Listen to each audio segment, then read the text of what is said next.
Patrocínio Karen Costa, corretora de imóveis brasileira especializada na região da Grande Vancouver. Comente que assistiu a este vídeo do Canadá Diário e receba um presente especial na compra de sua nova casa no Canadá.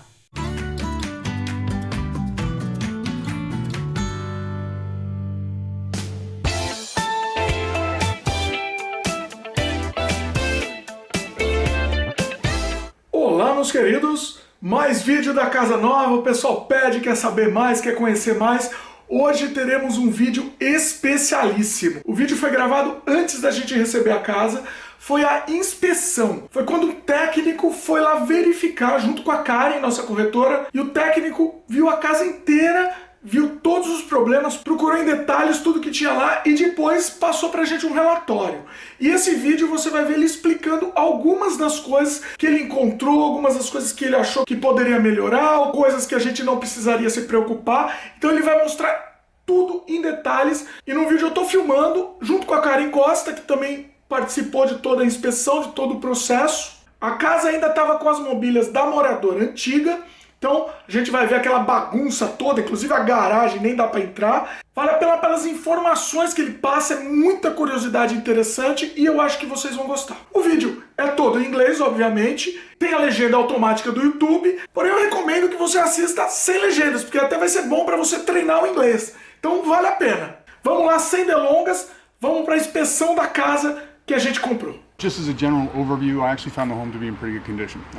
Most of what we're going to talk about is just general maintenance stuff. Yeah, and we know about that is coming too, that I can tell you. Yeah. Right, the material that was used at the time, or the build, that kind of stuff. So for the most part, as I said, I found it to be in pretty good shape. You can see that there's a lot of organic debris collecting on the roof, and on the very top portion of it, there's a fair amount of moss up there. Yeah. So they should try to clean that off as best they can, only to help prolong the lifespan of the actual roof surface. Water pressure is at 50 psi. That's well within the normal range. We normally say between 50 and 80 psi, so I didn't find any issues or concerns in regards to the water pressure at the higher elevations. And then this is your main gas shutoff. So in the event of the earthquake that's supposed to hit us now and 700 years from now, you come out here and turn it off with a crescent wrench. You need a crescent wrench to do it. Downstairs is GFCI protected. Water at the hose, so no issues or concerns on the exterior. Okay.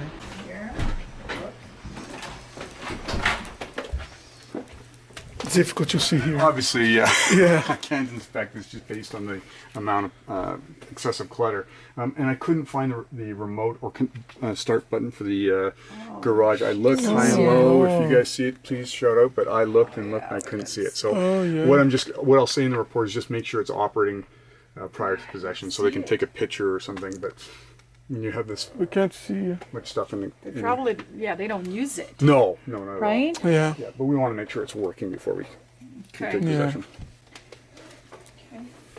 All the electricals are working. Obviously, the fan and lights are as well. Sliding door operates. I didn't have any issues or concerns with respect to that. You probably notice a little bit of lift in some of the wood, like here, for example, and over here. So there's this type of laminate flooring is very susceptible to water damage. So if you spill anything on it, make sure you get the water up as quickly as you possibly can. Otherwise, it will start to buckle like that. Okay. And here's our furnace and hot water tank. How old? This is original. It's operating. You can see the corrosion on the bottom of the frame. That's not necessarily such a bad thing. I mean, it's old. I mean, it's original, so it's somewhat expected. But you can see the filter isn't the proper application there. So they've just sort of jerry-rigged that one into position. So technically, this should be a cut to fit and not just a standard filter. This is the easier way of doing it. Now, as long as you can keep it, close to the actual return, then it's not too bad. But those should be replaced 3 to 4 times a year. But it is operating. The filter. The filter. Yeah. Yeah, Okay. so you have to replace the filter. Yeah.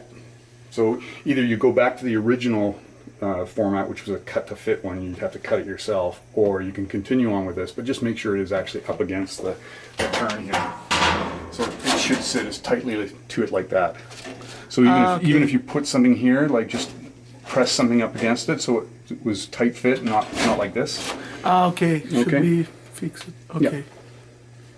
But other than that, it's operating it's blowing quite well. We're looking for blue flame when we operate the furnace, and it's still considerably blue. So there's no need like to replace or... No, the common thought about going to a high efficiency furnace is that you would never recoup the cost of efficiency over expense.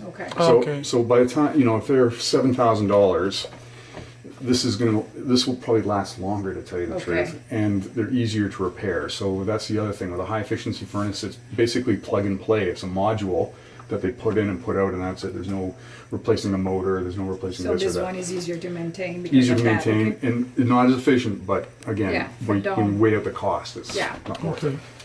So here's our hot water tank, and I'm almost positive that this is a 2012. Okay, that's good. It looks newer. Yeah, it does. GE puts the manufacturing date in the first 4 numbers of the serial number. In this example, it's 1207. So I'll confirm that when I get back to the office, but I believe it's 2012. So Jim, where do you see that? So right here, serial number 1207. 1207, okay. Okay. So I believe, I'll confirm when I get back to the office, but I believe GE has it the year and then month. So most of them have it the other way around. And then here's your main water shutoff. So in the event of a water leak that you couldn't isolate at the source, you'd come down here and turn that little blue tap. Okay? This gray blue material is what they call polybutylene piping, or poly-B. The contractor has brought successful lawsuits against the manufacturer both here in Canada and the United States. And there was 4 contributing factors to it. When it first came out, it had plastic fittings.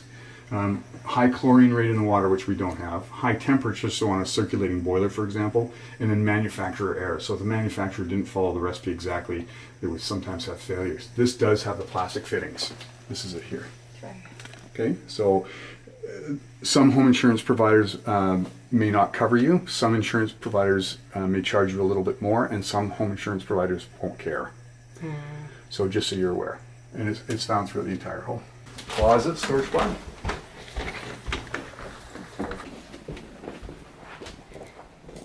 Electrical outlets, all the windows open and closed, electrical outlets function. Obviously the gas fireplace is working, the switch for it's right here. Okay.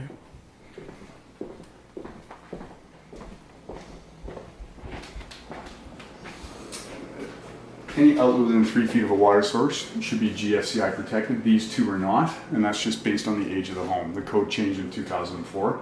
So I'd recommend, even though they've upgraded these, I would replace these with a GFCI, and that's the one with a little reset in the middle. It's just a safety fact. If you're boiling a kettle and there's water in the sink and it falls You know what into... he's talking about, Dimitri? Those ones, they have those 2 little buttons right here in the middle that you just, it's one, usually it's red and yellow. You just push I know. them. A little light, There's one upstairs. Yeah, I know. Yeah, okay. So this one and that one. Okay. And then all the cabinetry opens and closes. All the appliances respond. In the report, it's going to read non-inspected only because I don't actually do a load of dishes. I don't do laundry. I don't do self-cleaning in the oven, but they all do work. There should be a minimum gap of 22 inches between the 2. We're talking about Yeah, so it's actually 14. So the only way to do it is to cut the cabinetry I in. know, and it would be very expensive. That's what I told him. Like, you could raise it, but it's just going to be expensive. Right? Yeah, I could get my handyman to give you a call and give you a quote, a rough idea of how much it was. I don't think it'll be that much, but... Do you know how much? Ballpark? Yeah. I'm gonna say $300 to $500, and I'm probably high. So oh wow, so it's not as bad as I was expecting. Much more. It should be that much, because it's really just about lifting it. You would lose this cabinetry, of course. Yeah. And then you would put something over it and lift it. But the key. Yeah, I think it's weird to displace the microwave. Yeah, it's better just on the other. It's just too low. It is. Usually it is above because of the fan. Right? Yeah, because it's venting to the exterior. Yeah. So that would be my guess. And again, all the electrical outlets, windows open and closed. We talked about the decks, the stairs, and the handrail on the exterior. So I didn't have any issues or concerns with that. At one point, you can see where they made a repair to the ceiling. This is probably a light of some sort. Fixture, they took it out. Took it out and changed it. There's a couple there. Okay. Yeah. Okay. So as we just mentioned, any outlet within 3 feet of a water source, this one isn't as well. So it should be GFCI protected. Okay. And then if you look right in the back of the toilet here, can you see the discoloration taking place in the linoleum? Right around the corner there? Yeah, just down there. to your right. Oh, okay, here. So there's water ingress taking place there. So what's happening, I suspect that the toilet seal has been compromised and it's weeping into the back there. So we'll need to lift the toilet and replace the toilet seal. So It's a very inexpensive repair, and almost anybody can do it. It's just awkward. You need two people to do it. Okay. Thermostat control for the furnace downstairs. It's all operating, as you saw me working around with it. Okay. Closets.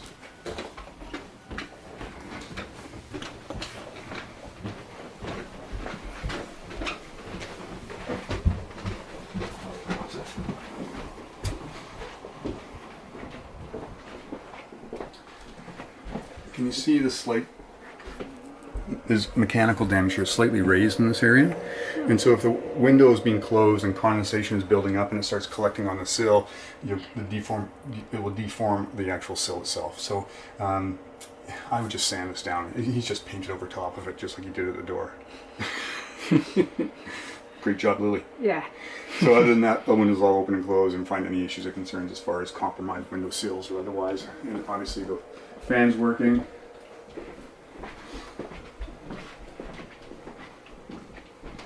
Here's an example of the GFCI. Okay. Oh, so they have it The, there. the yeah. new ones are just white, but Yeah. that's an example of one just so you're aware. Okay. And I didn't find any evidence of water ingress or leaks, but I always recommend to clients that they clean and seal a grout when they first take possession. Over time, the grout becomes porous and then water ingress will take place. That's not the case here, but just so you're aware. Okay. And then if you look up to the right near the where the skylight is there, you can see right at the top, you can see the delamination of the paint. That's quite common. So concentration of heat and change in temperature will cause the paint to chip and peel away, and that's what's happening up there. It would be extremely awkward to repair that. That's probably why they haven't done it yet. Okay. would- Yeah, because they replaced some of the skylights in a complex, Oh, and yeah. I think she was one that was complaining about it. I'm not sure if her got replaced or not, but it looks fine. Yeah. Yeah, it's not leaking, Yeah. but just it looks dated from here, but it's tough Yeah. to tell. Yes, I'm not sure. And the best thing to do is to paint it from there. Yeah, Jesus, it's gonna be hard. Take it off and paint from there instead of trying to get a ladder up here. Yeah. I don't even know if you could do it. To tell you the truth. When they laid the linoleum down, can you see the slight ridge there? It's kind of soft. Oh, okay. Can you see it? Oh, yeah. So when they laid it down, they didn't do a particularly good job, and it's sort of buckled. It's dry, but it's just a poor job in laying the linoleum. not water. No. Okay, good. Okay. That's good. See all these little details that they. Yeah. Yeah. We never see it. Would And see it. Yeah. so here's our attic hatch. I didn't find any evidence of mold, rodents, pests, or otherwise. It's cellulose fiber insulation, and it's approximately 4 to 5 inches deep. That would be considered low by today's standard. Generally speaking, we say between 12 to 13, and we want an R value of R39 or so. This is a strata-related issue, but if energy costs were high or comfort level in the home was in question, then it might be worth putting more insulation in.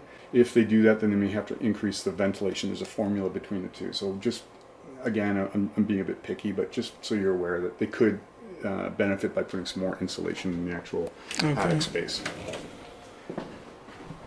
So, as I mentioned downstairs, both washer and dryer do respond, but in the report it's going to read not inspected because I don't actually do a load of laundry. One thing I would recommend though doing is replacing these rubber hoses with a steel braided type. Over time the rubber hoses become brittle and then water ingress will take place. So especially when you've got your washer and dryer at the highest level of the home, you can imagine if water was to cascade down, it'd be detrimental as far as replacement and repair. It would be very expensive. So for $40 it's just worth the peace of mind. Okay. Fans working, doors closed, all the electrical outlets work. Same can be said for this room. I didn't have any issues or concerns in here either. Okay. This might be a little awkward. Why don't you guys be there? So there is some water ingress taking place in this tile, as I mentioned in the other bathroom. To prevent this from happening, you get a high moisture reading because the grout becomes porous. And if you look down here, you can see the discoloration taking place, and there's a slight crack in here. So it would be worth to regrout this portion of it Regrout and and reseal. clean, seal, and regrout where need be. And then I would replace this flange too. It's that that's has to just go. nasty. So not the most difficult thing to do, but obviously it's an upgrade. And no evidence of water ingress or leaks, the GFC outlet's working, windows all open and closed, and that's basically it. Generally, you know, structurally I didn't find any issues or concerns. As I said, just a little bit of neglect, like, you know, this should have been cleaned and sealed. But to be honest, this is by far one of the single biggest deficiencies we write on. Nobody does it. Not even me that I know that I have to do, I don't do it. Some people don't do it, and then, you know, the inspector comes in and sure enough they've got water ingress. What we look for is if it's being... how bad is it? Yeah, so if it's been neglected for a long period of time, you get damage to the substructure. So what we look for is any play in the tile. So we press up against the tile to see if there's any flex or play, and there isn't any. So this is what I would describe as early enough to catch it. So we'll clean, seal, regrout where we need to, and you'll be good to go. Yeah, please do so it doesn't stand the damage, right? Yeah, exactly. Yeah. Perfect. Okay? Yeah. Great. I'll get your autograph downstairs if that's okay. Cool. We'll carry on. Okay. É isso, meus queridos, espero que vocês tenham gostado da inspeção, foi muito interessante, a gente aprendeu muito com isso e espero que vocês também tenham aprendido. Se quiserem ver mais vídeos da nossa casa nova, comente aí que a gente volta, tem muita coisa para mostrar e aí isso é só o começo, né? Agora vai ter toda a reforma, vai ter a questão da mobília, a gente vai ter que aprender, reaprender na verdade, né? Então vai ser muito interessante, se vocês quiserem vir com a gente, acompanhar junto com a gente, vocês serão bem-vindos. Gostaram do vídeo? Dá um like pra gente, adicione os favoritos, comente, divulgue, se inscreva no nosso canal se ainda não se inscreveram, clique no sininho de notificação para sempre receber a novidade. O nosso canal tem um sistema agora de membros, se você quiser ser membro do Canadá Diário, você colabora mensalmente com uma quantidade lá pequena e você vai ter direito a algumas vantagens. Então dá uma olhada no botão membros aqui embaixo, do lado do botão inscrever-se, para você saber quais são as vantagens e de repente pode valer a pena para você. É isso aí, meus queridos. Beijo no coração.